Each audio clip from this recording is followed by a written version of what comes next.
Yeah, I think at the end of the day, it kind of came down to us. I don't think our technical execution was good enough in the first half, and I think that let us down a little bit, and it made it a little bit more difficult to get back in the game.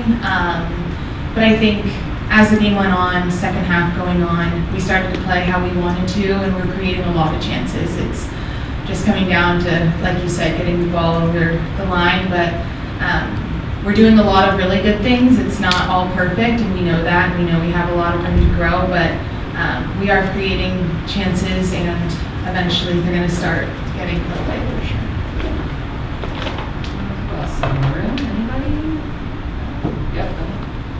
Kennedy, on the defensive end, it seemed that tonight was a struggle.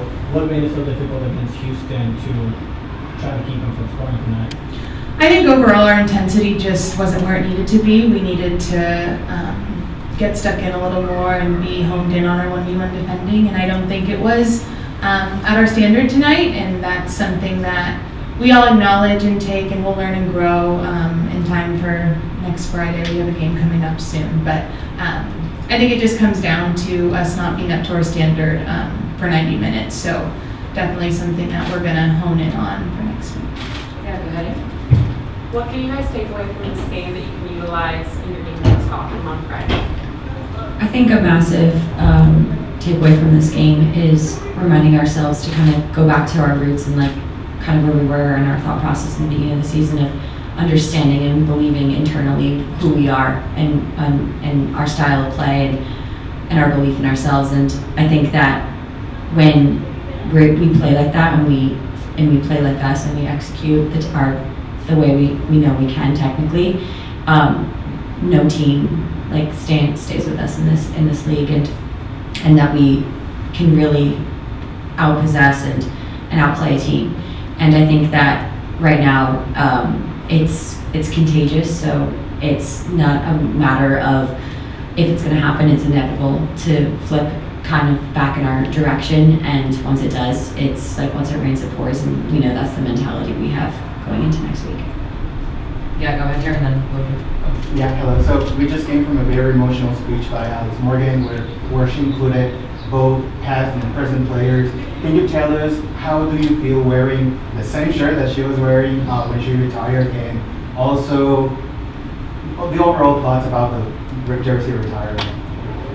Yeah, I think it's super inspiring. I mean, I grew up an Alex Morgan fan. I had a poster of her above my bed, and I tell her that to her face. But to be able to not only be a fan of hers, but to be her teammate at some point is something that I never dreamed of. And seeing how she's paved the way, not just for women's sports, but for moms, for women in business, and all of the avenues that she's able to navigate is truly incredible. And it's really exciting to see her be recognized for that. I don't think we've come a long way where women are now being celebrated for all of that stuff. So to be able to see it in fruition is really, really cool.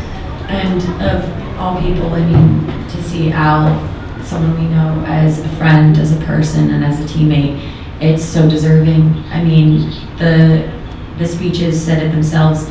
For someone to be so brave and so humble to, utilize the platform that she has to elevate the game, like that's just not something that you come by. That someone's brand or someone themselves can literally lift the entirety of the sport and women's sports in general onto a pedestal it's never been on. It's actually incredible. So yeah, just so deserving, and what a special night to be able to be here to celebrate her. We'll do last one. To kind of build off that, is there a singular moment in Alex Morgan's career that inspired you the most? Oh my gosh, on the spot. I'd say, for me personally, a huge moment is her, and I guess it's Al's participation, and also her driving a lot of the equal pay for women in the game internationally. As someone who plays with the Republic of Ireland, that's something that not that many years ago we had nothing, we didn't have either. And it's something discussed amongst us as leaders and as amongst us as teammates in the team, that we look at things that like Al and the U.S. national team were able to do.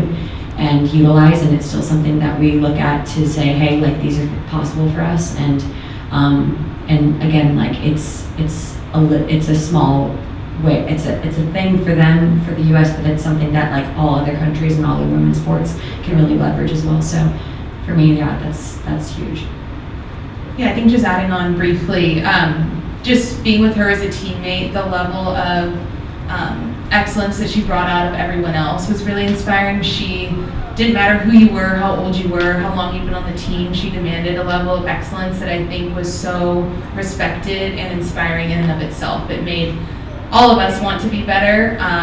We pushed her to be better at the same time. So just her level of standard and respect that we all had for her was really nice and fun to be a part of.